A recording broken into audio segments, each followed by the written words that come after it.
998, 999. Oh my god, I'm missing a piece. I hate puzzles. I wish they weren't so physical all the time. Why can't there be puzzle games? And that's how Tetris was born. The Game Boy is honestly a console I'm usually sleeping on. I don't even have the original model, just a color in GBASP, but it is definitely known for its puzzle games. The main duology people usually point towards on the system are Tetris and Dr. Mario. But I believe there's a hidden third, a lost cousin, if you will, to the Dr. Tetris family. A little game called Yoshi. The fact that this is ignored a lot when talking about Game Boy puzzle games is astonishing to me, as it's in the top 20 best-selling Game Boy games of all time. And honestly, I've been wanting to talk about the Yoshi series for a while now, and as my uncle always says, if a Game Boy game is experiencing severe injustice and you really wanted to talk about it, what else am I going to do for 15 minutes? So, some background on Yoshi, both the game and the character.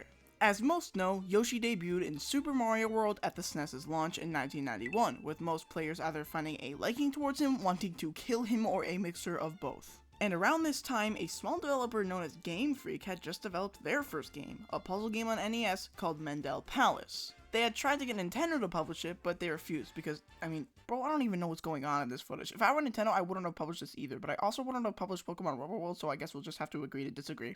Anyways, Game Freak went to work on another game on the SNES, but they still weren't satisfied. Game Freak had big pocket monster collecting RPG game-like ambitions, however there was no way they would be able to achieve the budget for that to work out. So, Nintendo made them a deal. How's about they start with smaller games using Nintendo IPs to give the company enough financial stability to go on to develop that? And the first game Nintendo offered them to make was Yoshi. So, after only 6 months of development, Yoshi was released on both NES and Game Boy as the developers wanted the game to reach as wide of an audience as possible. These games were specifically released in Japan on December 14th, 1991, just around a year after Mario World's release over there. However, everywhere else the different versions did not release on the same day. In North America, both released in the summer of 1992, but the NES version released in June, with the Game Boy version arriving a month later in July. And finally, in Europe, both versions were released within the same week of each other, with the NES version on December 10th and the Game Boy version on December 17th.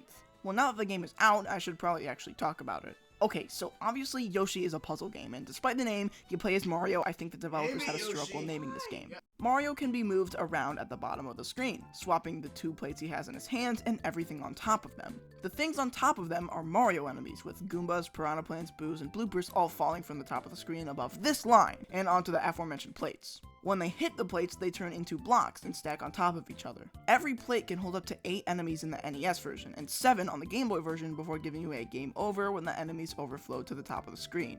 Now, to avoid this game over, you have 2 options on how to get rid of all the enemies. Your first option is the simpler way. When 2 of the same enemies stack on top of each other, they both disappear, which grants you some points. However, if you want to play more risky for a way better reward, you're gonna want to use these Yoshi eggs, and this is obviously where Yoshi actually comes into play. So there's 2 parts to this egg strategy. You're going to want to wait until the bottom half of an egg falls onto one of your plates. The lower it drops, the better, because what you want to do is stack a bunch of enemies on top of that eggshell.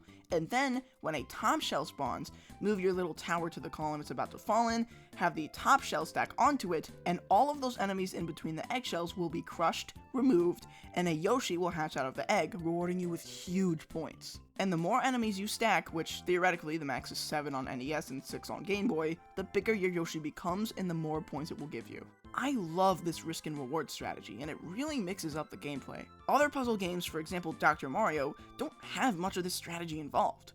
Sure, I guess you could try to set up your board as to where you might get a bit of a combo going, but nothing like Yoshi, where there are literally multiple ways to achieve the end goal. And of course, Dr. Mario wasn't trying to obtain that little complexity, but I think that's honestly why I like Yoshi more than I do Dr. Mario and other games like it. There's just a lot more going on. Of course, I guess you could argue that games like Super Mario Odyssey are better than Dr. Mario in the same way, but I think this comparison is actually fair because they're both puzzle games, and while Yoshi is that bit more complex, they're still both meant to be simple. And that's another thing I want to talk about. Yoshi is actually very similar to that Ultimate Game Boy puzzle duology I mentioned earlier, again, Dr. Mario and Tetris, but I specifically want to compare it to Tetris, starting with the menu of all things. First off, both games ask you to select a mode, either A or B type. In both games, type A means you play indefinitely. This means that you start with nothing on your board and attempt to get the highest score. In type B, you do start with objects on your board. In Tetris, you can select how many lines high you want to start, and in Yoshi, you select a series of levels, 1 through 5, which each start you on the corresponding line.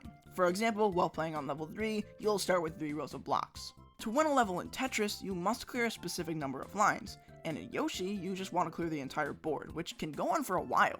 I've had like 2 games over 6 minutes long, which isn't a lot, but it's kind of weird that it happened twice, right? It just goes to show how far the strategic gameplay in Yoshi can really take you. The last thing on the menu are the 4 music options. In Tetris, you simply have 3 types of music, which are consequently some of the most popular tunes in all of gaming, and an off option, which is kinda nice. In Yoshi, it's the same thing, except you just have Mario power-up icons to represent the music, specifically a Super Mushroom, Fire Flower, and a Superstar. And look, they do little dances to the music on the menu. How cute is that? And apparently, Junichi Masuda, the composer for the game, actually remembers spending a ridiculous amount of time on making these dances. Normally, I'd scoff about that. I mean, you're just timing little icons to some music, but it was being developed on the Game Boy in 1991, so I'll give him a pass. I just thought that was interesting to mention. It really goes to show how caring Game Freak can be when developing their games. Anyways, the actual gameplay of Yoshi also contains many parallels to Tetris, as it was actually inspired by that game. That risk and reward mentality in Yoshi can also be applied to Tetris, as different amounts of lines cleared at a time in Tetris gives you more points. Most notably, when you clear 4 lines with 1 block, that is known as a Tetris and rewards you with around 30 times the points as a single line does. However, setting up a Tetris can get risky, as it's pure luck if you will get the blocks you need. And that luck factor can unfortunately also be applied to Yoshi, and is the main complaint I have, and the main complaint I hear from most others when talking about the game. The egg mechanic is great and all, but sometimes you get super unlucky, and have to end up waiting so many rotations of objects to finally get an eggshell to spawn, and sometimes it's not even the half you need. What especially makes me mad is when the game drops you down a top half at the very beginning, when not a single bottom shell has even been spawned yet. I guess you can interpret that as a free roll because it won't help nor hurt you, but I could be doing things with my life, like actually getting points in Yoshi. Another complaint I have is that during the sequence of a Yoshi hatching and rewarding you points, you can move Mario around, but you cannot swap plates. Why is this even a restriction? I doubt that the Game Boy's hardware is too limiting for this. Sometimes I can literally see the next enemies above the line. Why not reward me with some more time to get prepared, especially when my stacks are getting somewhat tall? It's such a weird limitation, and it doesn't ruin the game or anything, but like, come on. Those are my main actual gameplay related complaints. My final one is that in the NES version they try to make Mario look like his design in Mario 3 with the same colors and all, but they sort of extended his face diagonally and it ended up looking really weird. Like, if you really wanted to invoke Mario 3 vibes, just give him the actual Mario 3 sprite. Don't make something that's gonna scar the children who play this for life. However, one thing that both Dr. Mario and Tetris have that are honestly kind of integral in creating a super successful puzzle game is multiplayer. And that too is here in Yoshi. In multiplayer, the game automatically sets itself to mode B. To refresh, that's where you have to clear your board to win, and whoever wins 3 times, or just doesn't get a game over 3 times, wins the game. Now we can say this game is good because it has Luigi in it. Awesome. Honestly, this is a good load of fun, and it's probably one of my favorite games to play on the NES in multiplayer. Unfortunately though, NES multiplayer usually suffers from hardware limitations, specifically speaking, the fact that you can't actually always play a game with someone at the same time. Like in a game like Mario 1 where you take turns playing until someone else dies. But since Yoshi is indeed a puzzle game, it integrates how, once again, Tetris and Dr. Mario did multiplayer on the NES. So the fact that it's one of the best NES multiplayer games isn't super impressive, it's just more of a default win sort of situation. But not just the NES version as multiplayer. No, if you hook up a link cable, you can also play multiplayer on the Game Boy. But I won't be trying this out anytime soon. I'm not looking to buy another copy of Yoshi, and I most certainly do not own a link cable, which is insane to me because I was voted most likely to own a link cable. Oh, sorry, not in high school, just by the Yoshi 1991 Players Association, which I am proudly now enrolled in. You all should join. It's a great way to brag about being better than everyone else in the world. Just imagine the possibilities. I'm better than you because I'm in the Yoshi 1991 Players Association. Look at this.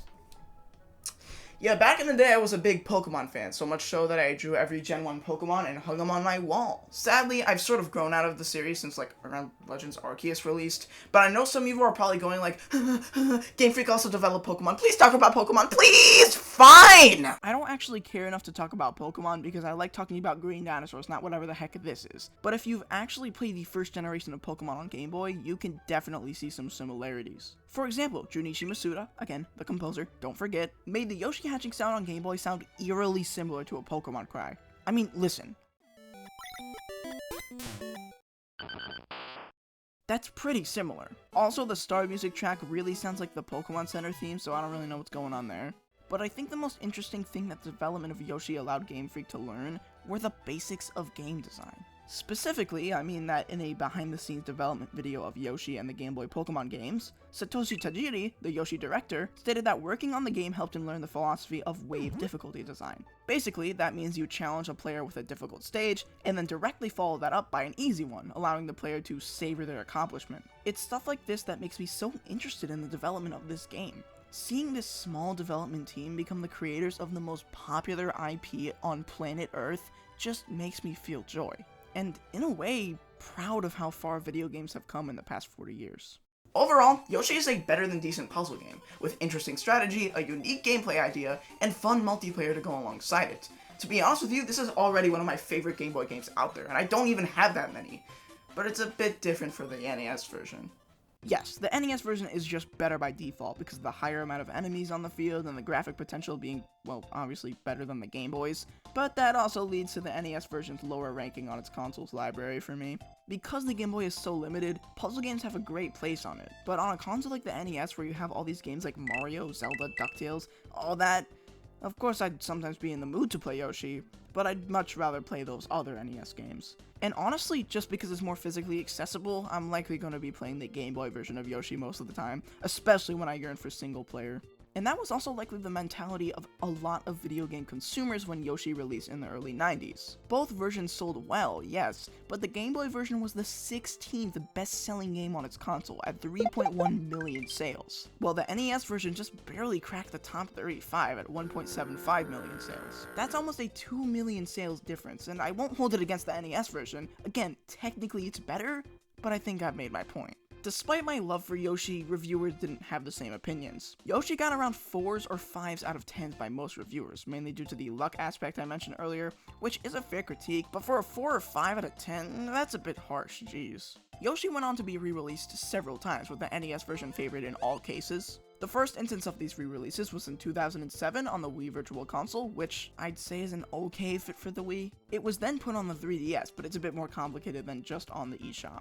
You see, when the 3DS got its price cut in mid-2011, Nintendo decided to be a kind soul and give early adopters of the 3DS quite a few retro games. Most notably, GBA games were given to them, and Nintendo proceeded to never bring GBA Virtual Console to the 3DS in the future. Thanks, Nintendo, that's great, thanks. Anyways, Yoshi was one of these retro games, but was eventually actually put on the eShop in 2012 in Japan and 2013 everywhere else. Also in 2013, it was put on the Wii U eShop in celebration of the 30th anniversary of the Famicom, and was priced at only 30 cents, but the price was officially set a month later when the celebration ended. Last, but certainly not least, Yoshi was released for the NES Online service for Nintendo Switch Online owners in 2018, which is how I mainly play the NES version today, especially now on Nintendo Switch 2. But what's frustrating to me is the fact that it still hasn't come onto the Game Boy Online service. Like, it's not that hard, it's right there, Nintendo. Maybe one day, Yoshi.